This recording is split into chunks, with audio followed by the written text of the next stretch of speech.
தேஷா கிச்சனில் தீபாவளி ஸ்பெஷல் பயத்தம்பணியாரம் பார்ப்போம். பயத்தம்பணியாரம் செய்வதற்கு 3/4 கப் அளவு பாசிப்பயிறு வறுத்து திரிச்செடுத்திருக்கிறேன். அது கூட 1/2 கப்பு, அதாவது பாசிப்பயிறுன்ற அளவில் 2 மடங்கு சீனி எடுத்திருக்கிறேன். உங்களுக்கு என்ன சீனி வேணுமோ அது சிவப்பு சீனியோ அல்லது வெள்ளை சீனியும் நீங்கள் சேர்த்துக்கொள்ளலாம். அது கூட தேங்காய் ஒரு அளவான தேங்காயை, மீடியம் சைஸ் தேங்காயை எடுத்து அதில் பாதி தேங்காய் துருவி அதை வறுத்து சேர்த்துருக்கிறேன்.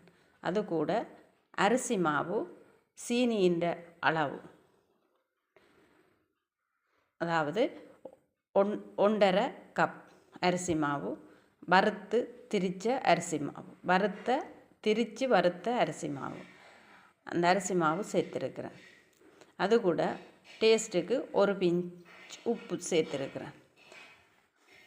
இதை எல்லாத்தையும் சேர்த்து நன்றாக கலந்து அது கூட கொதித்த சுடுநீர் விட்டு புட்டு மாப்பு பதத்துக்கு குழைச்செடுக்குங்க. கூட தண்ணியை விட்டிங்களா சீனி கசிய தொடங்கும். அப்போ குழஞ்சி போயிடும், கையால் பிடிக்கிறதுக்கு வராது. தண்ணியை கொஞ்சமாக பார்த்து விடுங்க. புட்டுமா பிரட்டுற மாதிரி பிரட்டினீங்கன்னா தான் உங்களுக்கு கையால் பிடிக்கிற அளவுக்கு வரும். இந்த பதத்துக்கு வந்துட்டு இப்போ இதை நீங்கள் உங்களோட சைஸ் எவ்வளவு சைஸ் வேணுமோ அந்த அளவுக்கு பிடிச்சி உருண்டைகளாக்கி ஒரு பாத்திரத்தில் வச்சுக்கொள்ளுங்க. இப்போ இதுக்கு நாங்கள் ஒரு தோய்ப்பான் ரெடி பண்ணணும்.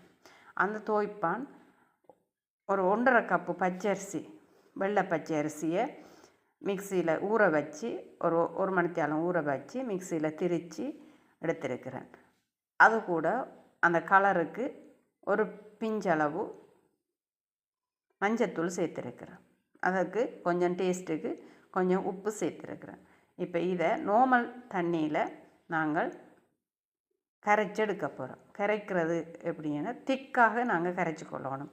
அந்த உருண்டையில் இந்த மிக்ஸ் ஒட்டக்கூடிய மாதிரி அதை ஒட்டி ஒவ்வொரு மிக்ஸாக ஒட்டி அந்த உருண்டைகளை இந்த மிக்ஸ் பண்ணின இந்த மாவுக்குள்ளே துவச்சி எண்ணெயில் இட்டு பொரிச்செடுக்கலாம்.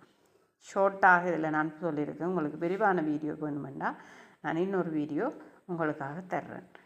இப்போ இது ஷார்ட்டாக இருக்குது, ஈஸியாக இருக்கும். உங்களுக்கு பயத்தம்பணியாரம் நல்ல கலராயும் நல்ல டேஸ்டாயும் இருக்கும். இந்த அளவுகள் நீங்கள் செய்து பாருங்கள். உங்களுக்கு பிடிச்சா இந்த வீடியோவை மற்றவர்களுக்கும் ஷேர் பண்ணுங்கள்,